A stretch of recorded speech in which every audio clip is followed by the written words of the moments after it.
there was this strange sound coming from my mouth, alongside an ocean of blood which just was pouring out of my nose and my mouth. I could not breathe. Sandy Peters was hit by a speeding electric hire bike while walking on the pavement. Her face smashed into a wall. She spent 7 days in hospital. My nose is broken, both cheeks are broken, the whole of my upper jaw is broken, it's out of alignment with my lower jaw. And then the key concern now is that there was a lot of damage to the teeth. There'll be nerve death, and more importantly, there is the front one is broken off at the root. And it was a month later, they splintered everything, that they discovered it can't be saved. This was Sandy after the collision last October. It has led to operations and months of pain and a fight to find out who will pay for the £10,000 in dental work. She was horrified to learn the operator, Forest, doesn't have rider insurance.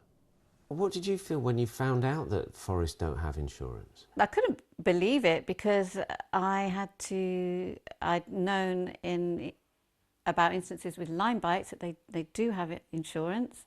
You wouldn't expect them not to have. It just didn't make any sense, because it was so traumatic and so fast and so brutal, and in a place where I should have been safe. I should have been safe on a pedestrian pavement. So there's a bike that's being actually ridden by a minor, so that's another point of significance. The Forest bikes have failed on their age verification checks, but how can they monitor that? Forest operates 20,000 electric bikes across London. You hire them by the minute and park them anywhere. They can go up to 15 miles an hour. Forest has insurance to cover mechanical problems, but legally doesn't have to have rider insurance. Sandy says the lack of regulation is dangerous. There has to be this triangulation of regulation. The government has to legislate for insurance. I know that doesn't fix everything, but they need to do that. The councils are the ones that issue licenses and yet also take no responsibility. So what are their safety checks? And then the companies themselves. If they cannot monitor who is riding these bikes and take better accountability and have those insurance in place, you've got those three things that need to come together. Then how that works to save lives and to reduce accidents, it is a step beyond that, because until they're unregulated. The government says it's bringing in legislation to regulate hire bikes. Sandy also hopes the rider will learn from his mistake. What he did should never happen again.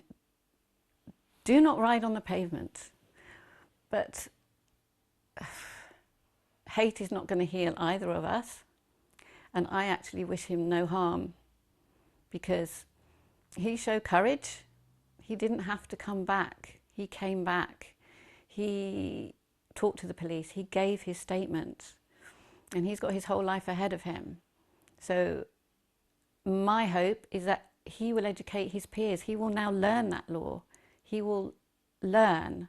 Forest says it is liaising with Sandy and takes all claims very seriously, and it hopes to offer appropriate support.